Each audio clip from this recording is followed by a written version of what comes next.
Сегодня мы хотим поговорить о китайском оборудовании. Руку целуй, начнем работу. Этому можно научиться, можно заходить с глубокого изучения Windows. Насколько сильно зашкварно пользоваться вот всеми вот этими китайскими DPF-ремуверами. Тюнинг для чайников следующий будет. Ты и так знаешь и менеджуешь, неуверенно человеку отвечаешь. Если я назову цифру, никто не поверит нам, сколько мы таких сделали. То есть у меня есть что рассказать. На информатике все были и все учились. И оборудование такое, которое тоже работает там 50-50. Будут ехать к тебе, как к царю, повелителю.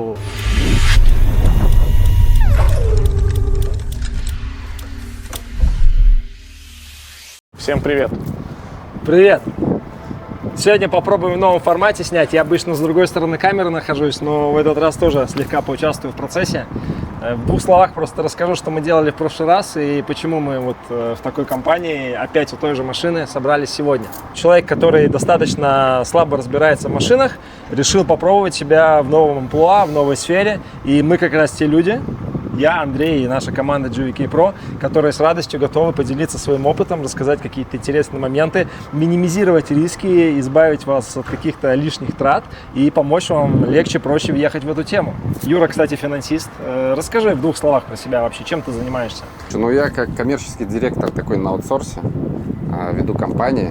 И в целом, вот познакомившись с вами, интересно было даже погрузиться в эту область и понять вообще мое, не мое, и в целом, насколько мне будет это интересно. Этот человек, мы его взяли себе как бизнес-консультанта, он поглубже нырнул во все это и подумал, что какой-то фигней он занимается, что надо взять и просто с пацанами начать чиповать тачки.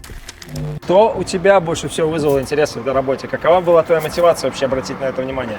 Слушай, ну, на самом деле простота, то есть там всего 5 пунктов, которые довольно-таки просты в процессе. Это финансовая часть. И, соответственно, не нужно какое-то долгое обучение проходить, знания какие-то приобретать. То есть, опираясь на вас, можно довольно-таки легко войти в эту профессию. Наверное, вот это основные такие 3 пункта. Важно как раз иметь контакт с кем-то типа нас, да, потому что на самом деле тема очень глубокая. Если мы говорим про калибрацию файлов, то по большому счету только недавно появились различные курсы, кружки, обучение. Раньше это было вообще покрыто большой тайной, и эти люди, знаешь, как левитировали над землей, типа мы боги, мы тут все знаем, все разбираемся, ни с кем делиться не будем. То бишь только избранные, только избранные могут форумы только по приглашению, то бишь ты не можешь туда зайти посмотреть, то бишь только мое, там моя хата с краю, ты меня не трогай в таком плане. В то время, когда я начинал, это был конец 2008 года, там действительно, как Андрей сказал, форумы только вообще для избранных. Было очень сложно получить какую-то информацию, и вокруг всей этой сферы автопрограммирования, чип-тюнинга создалась такая аура секретности. То есть чем круче ты можешь хранить секреты, тем успешнее будет твой бизнес и будут ехать к тебе, как к царю, повелителю, руку целуй, начнем работу. Типа такого. Вот. Сейчас, конечно, ситуация меняется, и за счет этого рынок достаточно стагнировал долго, потому что когда ты держишь что-то в секрете, ты не развиваешься, тебе это кажется таким, знаешь, максимум того, что ты мог достигнуть. Сейчас появилось и reverse engineering с мультимап свитчингом, плюс много людей обучились именно непосредственно, как правильно делать файлы. И самая большая проблема этого рынка, что люди как бы плодятся, как грибы, но они не знают, как качественно и где брать все эти файлы. Кто-то там возьмет какой-то ремувер с Китая, кто-то скачает, как я уже говорил, базу с торрента, кто-то сам что-то попробует, и потом человек столкнется с таким мастером и будет ходить по всему городу и кричать, что чип-тюнинг говно, чип-тюнинг убивает тачку. Что еще чип-тюнинг делает? Колеса спускает, да. царапает крылья, портит нервные клетки и так далее. Это маленькая предыстория. Я хочу сказать то, что сегодня мы хотим поговорить о китайском оборудовании, потому что Юра задал вопрос. Как звучал твой вопрос? Напомни, пожалуйста. Ну да, не хотелось бы, конечно, вкладывать такие большие средства, это покупать профессиональное оборудование типа флекса, там чеком 2000 плюс. Вот хочется как-то порог как бы снизить, чтобы вообще понять, попробовать, мое, не мое, и в целом, ну да, по снижению чека дальше понять, сделать выводы. Мы, как большая компания, конечно же, наверное, должны на камеру говорить всем, что очень важно пользоваться оригинальным оборудованием. Это очень важно. Это важно. На самом деле это очень важно. Но стоит открыть карты и сказать честно, не все всегда начинали с что-то такого суперофициального, да, особенно в постсоветском пространстве. Все большие компании, которые сейчас работают вокруг, с кем я лично знаком, да, которые сейчас являются авторитетными и так далее, все начинали с китайского оборудования. Я сам работал с 2000, наверное, вот когда первые прошивки пошли по ДПФу, с 2011 по 2017, наверное, у нас был только Китай, сплошной Китай. И в 2017 году приобрели первый прибор под названием X17 от Magic Motorsport. Это, скажем так, старший брат Flex, да, и только тогда я начал смотреть уже в сторону оригинального оборудования. Лично мы считаем, что нет ничего сильно такого зашкварного, чтобы в какой-то мере воспользоваться китайцем, насколько сильно зашкварно пользоваться вот всеми вот этими китайскими DPF-ремуверами, ремуверами, AdBlue-ремуверами и не дай бог еще какой-нибудь там база стоковых и Stage 1 прошивок. Это смерти подобно. И это обычно как раз и нагоняет эту огромную тучу на сферу чип-тюнинга. Поэтому сегодня мы хотим на примере одного китайского прибора, не будем озвучивать его вслух, показать. Кто знает, тот поймет. Кто знает, тот поймет. Кто узнает себя и в наличии увидит такой аппарат, тоже смело можете к нам обращаться. Потому что, как говорил в прошлый раз Андрей, что мы делаем с такими людьми, которые работают таким оборудованием? Ну, как мы им можем помочь? Как? Ну, советом. Продай это и купи нормальный флекс. Но благодаря тому, что мы очень много работаем с файлами, нам очень много присылали файлов, и мы знаем, каким прибором был считан тот или иной файл. И мы делали за счет этого статистику, собирали. И знаем, на каком блоке что ложится, и какая вероятность того, что может лечь этот блок вот этим прибором. Чем мы можем помочь этим людям? Да? То есть мы готовы поделиться своим богатым опытом работы с китайцами, богатым опытом работы с теми людьми, кто работает китайцами, и дать вам некоторые советы, рекомендации в моменте, какие тачки лучше не читать, какие тачки лучше читать, какие делает, какие не делает, чтобы минимизировать ваши риски. И все начинали с оригиналов. У многих еще до сих пор присутствуют китайцы, но, что я хочу сказать, тенденция такая, что многие, кто уже погрузились в эту тему, с радостью приобретают у нас флекс. И ты говорил, что у них после этого что меняется в жизни? Ну, они становятся более эффективны в плане работы с машинами. Они берут больше машин, они берут те машины, которые дальше не делали. В общем, у них эффективность растет, а равносильно эффективности растет еще и профит, конечно. По поводу юнит-экономики ваших партнеров, тех, у кого куплен официальный Flex, это чек больше 2000, фактически они практически все, там примерно 80%, окупились первые 2 месяца, то есть отбили свое оборудование. Это уже заглядывая в ваши финансы. Красавчик. Вот для этого, да, ты у нас тут и есть, чтобы такие вещи подсвечивать. Поэтому не все начинали с оригинального оборудования, у многих до сих пор еще есть китайцы. Да, Андрей? Много спрашивают у нас ребята, кто работает китайцами, что лучше читать, не читать, как вообще? Они не спрашивают, они просто присылают файл, а я вижу, что считано. Я сразу задаю вопрос, как читал, чем читал и зачем читал. Ну, не зачем, конечно же. И автоматически сразу пишу, либо звоню, я говорю, ты чем читал и это, есть ли другой прибор? Потому что если ты будешь писать, да, то у тебя может крякнуться блок. 90% вероятность, я просто знаю. Также бывало, что он присылает файлы, я смотрю, там полная билиберда, вообще непонятно, что там, что считано. Я говорю, чем читал? Этим. Я говорю, у тебя этот есть? Есть. Я говорю, читай этим. Считывай, все, сразу пошло-поехало. С китайцем, видишь, стрёмно, у тебя нет этой уверенности, к тебе кто-то, ты и так без опыта работы в чип-тюнинге, у тебя нет вот этого наработанного авторитета, про который мы в прошлый раз говорили. Так у тебя еще и прибор, и ты не знаешь, он у тебя сработает с этой тачкой или не сработает. У тебя получается вот это перезванивание сперва, типа, они звонят нам, уточняют, мы говорим 50/50, ты и так знаешь и менжуешь, неуверенно человеку отвечаешь, потому что ты не знаешь, как оно у тебя получится, не получится вообще. А плюс у тебя еще и оборудование такое, которое тоже работает там 50/50, скажем так. Поэтому, когда у тебя есть флекс, ты, по крайней мере, уверен в том, что ты, если говоришь, что ты сделаешь машину, то 99% что ты ее и сделаешь. И вот то, что Андрей сейчас говорил, это как раз вот про это и есть. 2 целевые аудитории. Те, кто хочет этим заняться, нет у них ни потока, ни сервиса, и они хотят больше сэкономить, более дешевый какой-то аппарат купить, потестить, посмотреть. Но там есть свои минусы. И те ребята, которые уже сидят на потоке, то есть какие-то сервисы, электрики, у них уже есть поток каких-то клиентов, и они уже точно хотят покупать профессиональное оборудование, потому что они знают, что они очень быстро это отобьют. То есть фактически получается так, что Вроде бы мы экономим на старте, но минус в том, что мы охват получаем очень маленький тех целевых потенциальных клиентов, которым мы можем чипануть тачку. То есть фактически с профессиональным оборудованием охват максимальный. Просто. Ты правильно говоришь, но я считаю так, что нужно хотя бы наработать хоть что-то. Перед тем, как что-то брать более серьезно, нужно работать. Нарабатывается на своем опыте. Нарабатывается что, клиенты или опыт? Не клиент, опыт. Ну, смотри, да, и как тебе я- нужно пройти огонь и воду, и только тогда, когда ты прошел огонь и воду, хотя бы один раз столкнулся, тогда ты можешь смело уже Подожди, брать а то, что тебе зачем мне проще. это проходить, если вы это уже прошли? Мы это мне прошли, это просто окей. надо механическую часть выполнить. Это выбор Включил, человека. подключил. Это база. Короче, каждый человек сам выбирает такой путь, кто хочет через сложности, идет через сложности, как тебе сейчас рассказал Андрей. Но реально можно действительно пользоваться нашим опытом, задавать вопросы. То есть, знаешь, можно проходить какие-то жизненные уроки через получание по голове, когда жизнь тебе уже, а можно через осознанность.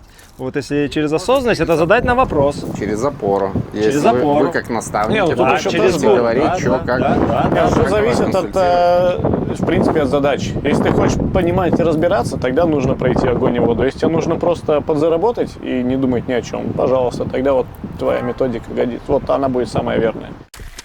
Есть еще какие вопросы раскрыть или приступим к работе? Я сразу Как ты предлагаю приступить к работе, потому что одно дело разговаривать и чесать языком, другое дело уже сразу приступить. А самая лучшая учеба происходит на практике. И в процессе, пока будет читаться, мы можем пообщаться, может, какие-то еще вопросы возникнут. Да. Да, погнали. С чего мы начинаем?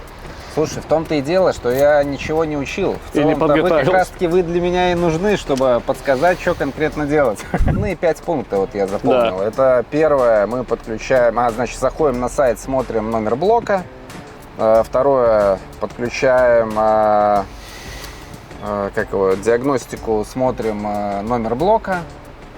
Третье, это чтение, подключаем флекс чтения файла и скачиваем его. Четвертое, его загружаем в кабинет.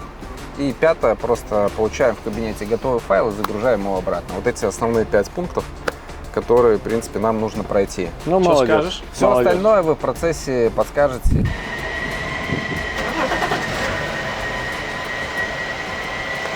В общем, что мы делаем первое? Открываем сайт dino.gvkpro.com, вводим сюда данные автомобиля, берем техпаспорт, значит, это у нас BMW 530. Так, находим BMW 5 серия, Generation E60 2003-2010, 2009 года. Значит, сюда и по киловаттам у нас 231 лошадь у нас получается. Так, находим 231 и видим, у нас тут два блока потенциальных может стоять. Это Bosch EDC 16 CP35 и Bosch EDC 16 C31.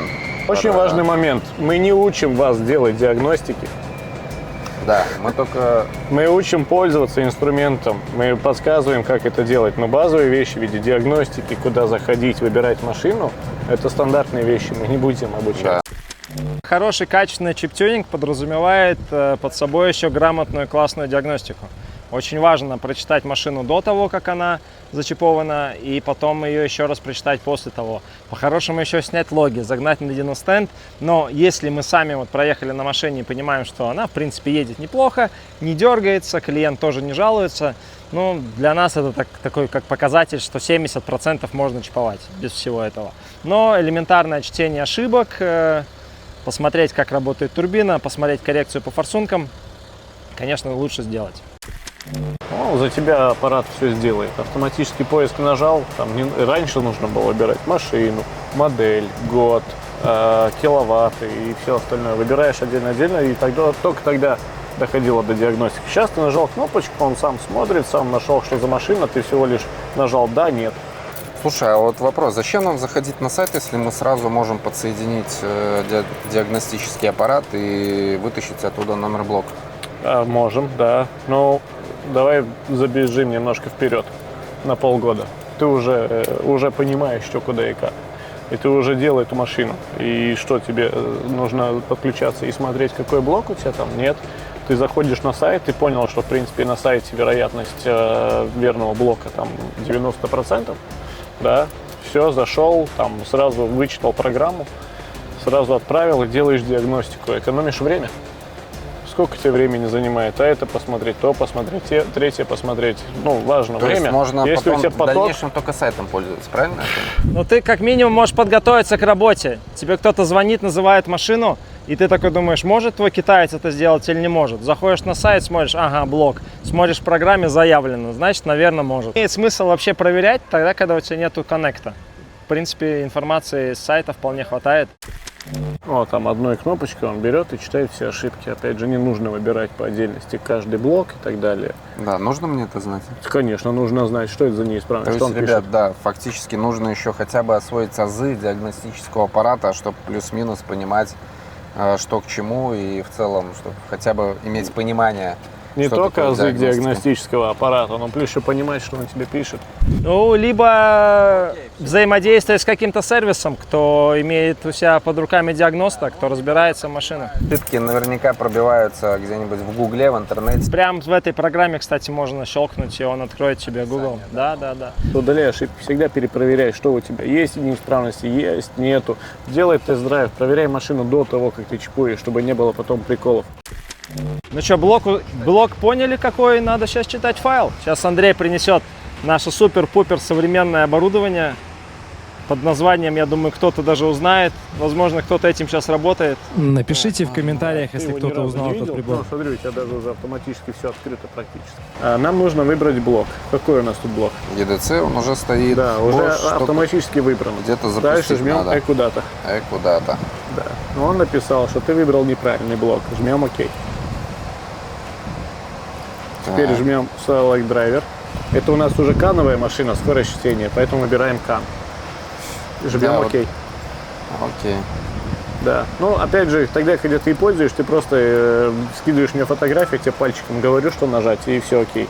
Ну, после того, как мы сделали ID-шку, ты показала, жмем читать блок. ID это как такой показатель, что, в принципе, на 90% ты правильно подключился. И теперь мы что? Мы создаем папку. Название папки это обычно машина. Да, подписываем так, чтобы ты потом мог понять, да, для себя.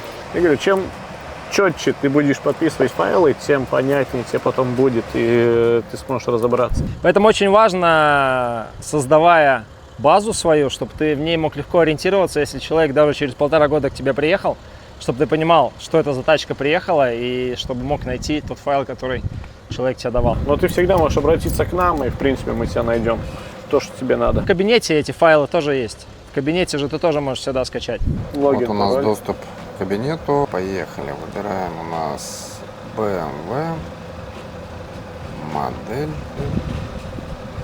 Generation. 231 лошадь. 31. Вот она. Ну да. Вот наш файлик подгружен. Тебе еще нужно выбрать, что тебе сделать Да, надо. да, так. Здесь мы выбираем Stage DPF. Ну, в нашем случае мы выбираем Stage. И Send файл. Send файл. Все, файл отправлен. Перекур. И ребята делают файл. Так, сейчас я зайду в наш кабинет. О, что это красненькое, желтенькое? Да, красные это те заказы, которые нам пришли. Мы видим, что вот нам пришла BMW 5, и нам нужно на ней сделать Stage 1. Я думаю, ты этих машин переделал так, что с закрытыми глазами его сейчас быстренько Это бомбанешь. вообще, если я назову цифру, никто не поверит нам, сколько мы таких сделали. Ну это прям 3 0, наверное, точно есть, да? 1000 сделали с таким мотором. Не, ну больше. У нас, помнишь, каждый день по одной BMW хотя бы было. Сейчас. А этому вообще можно научиться этому? Этому можно научиться, можно заходить с глубокого изучения Винолса, да, что вот эта карта, там драйвер, видишь, она отвечает за то, сколько там впрыскиваемого топлива будет при определенном нажатии педали, да, что все тут считается, что крутящий момент считается с объема впрыскиваемого топлива и так далее.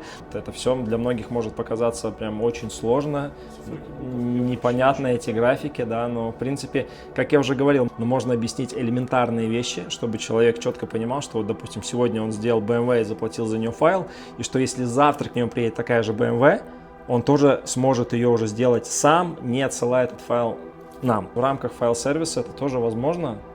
У нас даже была идея, что люди, которые засылают нам файл, чтобы мы объясняли им, что мы делаем. Вот. Мы видим, что мы уже эту машину делали. Вот это твои все карты. Я вот, видимо, наверное, сейчас по базе совпадения нашел, потому что я вижу, что у тебя прям там стоит такой достаточно заряженный стейдж. И лимиты тоже достаточно жестко убраны. 6 лет я так езжу. И говорят, И еще геометрия. чип плохо делается, да? 6 лет, да. И причем у тебя стоит, ну, прям такой, ну, не слабенький чип. Сколько у тебя там мы замеряли? Ух, это у тебя обычный 3-литровый, ну да, офигеть. Да. Окей. Файл готов. И нам должна прийти смс-ка, поскольку это мой тестовый аккаунт. Я думаю, что мы его и получим. И как будет выглядеть, интересно. Я никогда Пришла. не видел. У нас есть чатик, в котором у нас приходит информация, да, от кого, что, как, максимально, чтобы ускорить, минимизировать какие-то ошибки, риски. Мы даже видим, что вот файл на подходе, вот он пишет, отмечает наших ребят и пишет, что вот файл от такого-то клиента на такую-то задачу, вот он уже где-то тут. То есть мы делаем максимально все, чтобы ускорить процесс, чтобы минимизировать риски, чтобы минимизировать возможность ошибиться где-то, и чтобы нам меньше друг с другом приходилось коммуницировать, чтобы у каждого было четкое техническое задание, как делать, что делать и когда делать, и кому отсылать, чтобы не было лишних вопросов. Поэтому наша задача как раз четко сфокусироваться на нашей работе, то, что у нас действительно получается классно, это делать файлы. Пошли закачивать в тачку. Записалось все? Ну все, машина завелась. Да, завелась. И это как раз таки показатель тому, что можно уже ехать. Да, супер, Ура, супер. завелась. Ну что, ребят, давай подведем финалочку в двух словах. Какой ты, Юра, сделал вывод, что не так все просто? Да, слушай, не так все просто, как мне казалось. Нет ничего сложного, нужно базу знать. База даже не в том плане, что база автомобилей, а хотя бы просто читать. Да, тебе из твоих задач, что тебе нужно, просто определить блок. Определить блок несложно. Порой ты зашел на сайт, там уже все определено. Потом тебе нужно просто там 3-4 кнопки нажать, да? Нажал кнопку, убедился, что все хорошо. Пошло чтение. Все, ты сделал свою работу уже на 50%, грубо говоря. Дальше тебе нужно просто сделать диагностику. Это также несложно. Если ты знаешь, что умеешь читать, ты можешь выбрать марку автомобиля, значит, у тебя все легко пойдет. А дальше только внимательность. Как ты подписываешь файл, как ты скидываешь. Это тоже простые базовые вещи. То бишь, простое пользование компа. На информатике все были и все учились. Дискеты, на дискеты записывать и так далее. Но это ваше время. Я, слушая тебя, пришел к выводу, что нам надо с тобой просто записать одно такое YouTube-видео, которое мы изначально собирались, как маленькая обучалка, поэтапная. То есть мы сейчас типа обучали Юру, в моменте говорили, ну, в твоем стиле, а нам надо просто вот прям вот 4 блока взять. Первое, как определяется блок, там 3 типа: диагностика, сайт и визуальный осмотр. Второе, чтение, чем возможно, чем читается, чем не читается. Потом, как правильно отсылать файл и какие-то моменты рассказать, типа зажигания. Типа чип-тюнинг для чайников. Типа чип-тюнинг для чайников, типа вот про кейлес. Чип-тюнинг для чайников следующий будет. Ставьте комментарии под этим видео, Да. если хотите, чтобы мы записывали такие обучающие видео. Может быть, кому-то интересно также послушать и обучиться Винолсу. То есть у меня есть что рассказать. Я пока просто не понимаю, как это все грамотно структурировать и интересно ли это вообще кому-то, потому что все обучения, что я сейчас вижу, я сам проходил неоднократно за несколько тысяч евро обучения, там очень много матчасти, которые в тебя просто загружают, и ты как школьник сидишь, это учишь, зубришь и так далее. Мы хотим давать эти знания через практику. Нет ничего лучше, чем обучиться прямо на своей машине. Я, кстати, с этого и начинал. Раньше этой информации не было в таком широком доступе, как сейчас. Поэтому я думаю, что было бы прикольно, если вы оставили бы какие-то свои реакции на все это дело, и, возможно, мы бы что-то такое интересное записали. Может, у кого-то даже есть предложение формата. Юра, что ты скажешь? Ты говорил, Слушай, просто да, на сравнение самом Make деле ставил. этого чуть-чуть и не хватало. В принципе, то, в чем я обычно не разбираюсь, я так и поступаю. Я открываю где-то в YouTube, нахожу там по поиску то, что мне нужно, и просто нажимаю паузу, 5 секунд просмотрел, нажал паузу, сделал.